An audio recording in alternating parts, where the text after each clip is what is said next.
Good day po. Andito po tayo ngayon sa Urban Deca Homes Ortigas. Kasama ko po yung client ko na mag-move in na po siya today. And yun ma'am, congratulations po ulit. Thank you so much move in po. na po tayo ma'am. Thank you po. Bakit si Urban Deca Homes po yung napili nila ma'am? Actually, hindi ko alam kung bakit napadpad ako sa paghahanap ng condo. Pero as a renter for almost 10 years na po kasi yung binabayad ko sa rent is naisip ko parang wala namang pinupuntahan. So naghanap po ako ng condo and eventually nakita ko yung mga ikaw doon sa nag-comment sa isang anonymous post ko.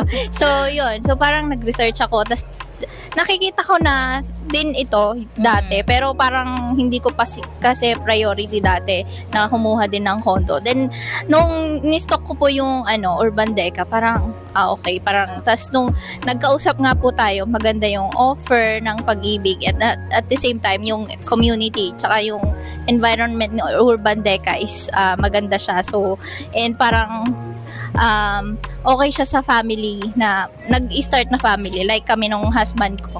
So yun, yung parang yun yung unang consideration ko is yung environment and at the same time kung friendly yung bayad sa amin. Yun. Kamusta naman ma'am? Friendly naman siya.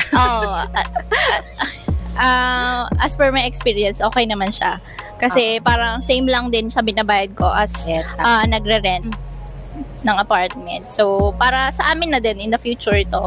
So, sa future na kids namin. So, yun po. Yun ma'am. Ang ganda naman ang sinabi ni ma'am.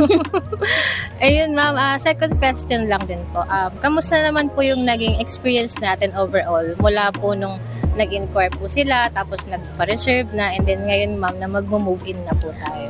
Actually, super smooth nga lang yung transaction natin. So, from the time na nag-viewing, at the time na conversation natin, sa viewing, sa move-in, with your help po ng mga sayo as agent, as kila Ma'am Tin.